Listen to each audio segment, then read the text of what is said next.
I started my allotments about 25 years ago, and I live on a hill, and when I leave home, I walked up the hill about maybe 100 yards, there was a drain grating in the pavement, and I used to stop, couldn't breathe, you see, and stopped there. So I went round to see my doctor, and he jumped up, went into the next room in the surgery and called his compatriot in, and listened to that, he said. So they had a few words together, probably in Latin, I don't know.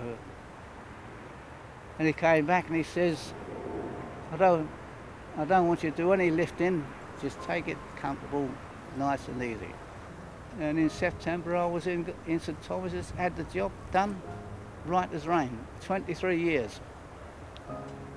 Oh, and my doctor said to me, you've got a strong heart muscle, look after it. So, good. So I come up here and work for pleasure, not for the profit I get out of it, but for the pleasure and the exercise.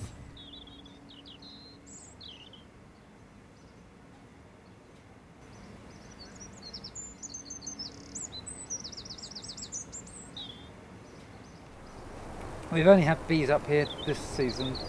We had put a motion through the AGM about 18 months ago, because previously the regulation had been no livestock stock or bees, and we changed it so it reads no livestock except bees.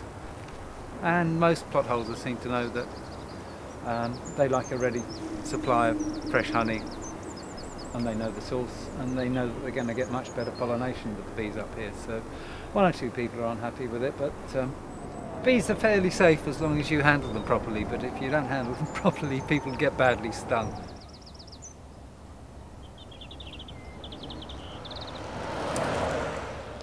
Well, I'd love to show you one of my jars of honey with the label stuck on, but there's not that much of it a year, and people up at the allotments know about it, and it just walks out of the door. It's fairly dark, which means that it's probably late on in the season. It's largely aphid, but don't tell that to people or they wouldn't buy it.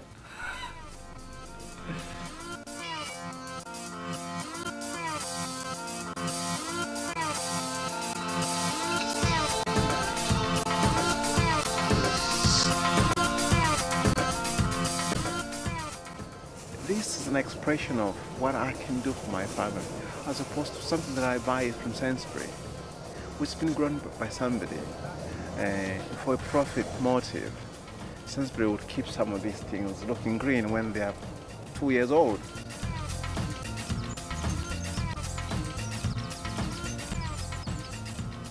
I plant literally everything, like from pumpkins to potatoes to corn to peas, which I find is much more tasty than the ones you acquire in the marketplace.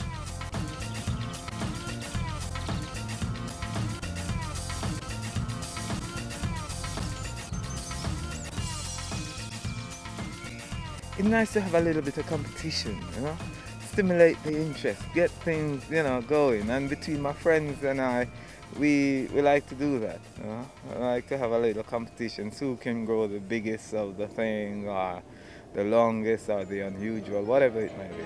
How to grow a squash. First, cultivate your land.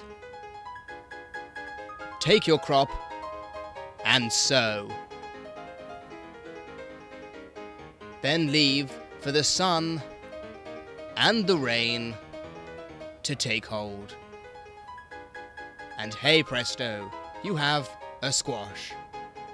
Well done.